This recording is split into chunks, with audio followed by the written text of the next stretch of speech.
মনে পড়ে নলিয়াদের সেই নৌকো, ঢেউয়ের নাগাল ছাড়িয়ে শুকনো বালির ওপর কাঠের ঠেকো দিয়ে আটকে রাখা মনে পড়ে।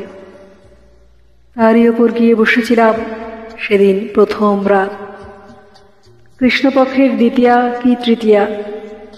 চাঁদ উঠতে আর দেরি নেই, সমুদ্রে যেন তারই অস্থির উত্তেজনা, হু হু করে বওয়া হাওয়ায় তারই উদ্দাম উদ্বেগ।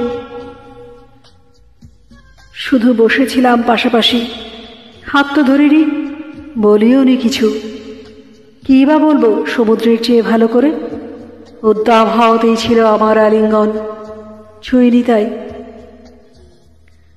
মনে কি পড়ে হঠাৎ নৌকাটা উঠেছিল দুলে, বুঝি হাওয়ায় বালি সরে গিয়ে কাঠের ঠেকো একটু নড়ে ওঠে, কিংবা বুঝি সমুদ্রেরই ডাকে একটু শিউরে উঠেছিলে, হেসে উঠেছিলে। তারপর যদি একই প্রশ্ন বুঝে উঠেছিল দুজনের চোখে ঝিলিক দিয়ে।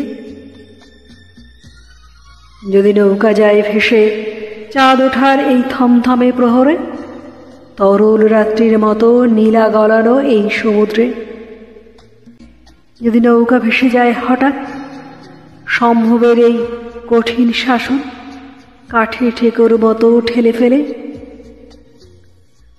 তা কি কখনো যায়?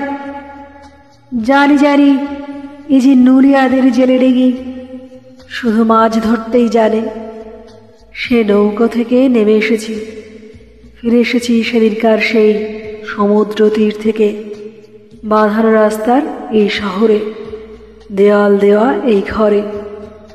তবু যেন সে নৌকা কেমন করে এসেছে সঙ্গে, যেন সে নৌকা চিরদিন থাকবে তৈরি সম্ভবের তীর প্রান্তে, আশায় উদ্বেগে কম্পমান।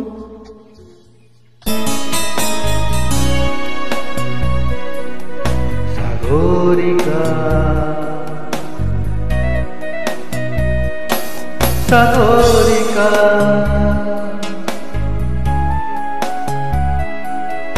সাগরিকা সাগরিকা, আমি সাগর তীরে বসে শুধু দেখেছি তোমার আঁখি, তবু মনে হয় সাগরকে দেখা নেই তো আমার বাকি। আমি দেখেছি তোমার আঁখি, আমি দেখেছি তোমার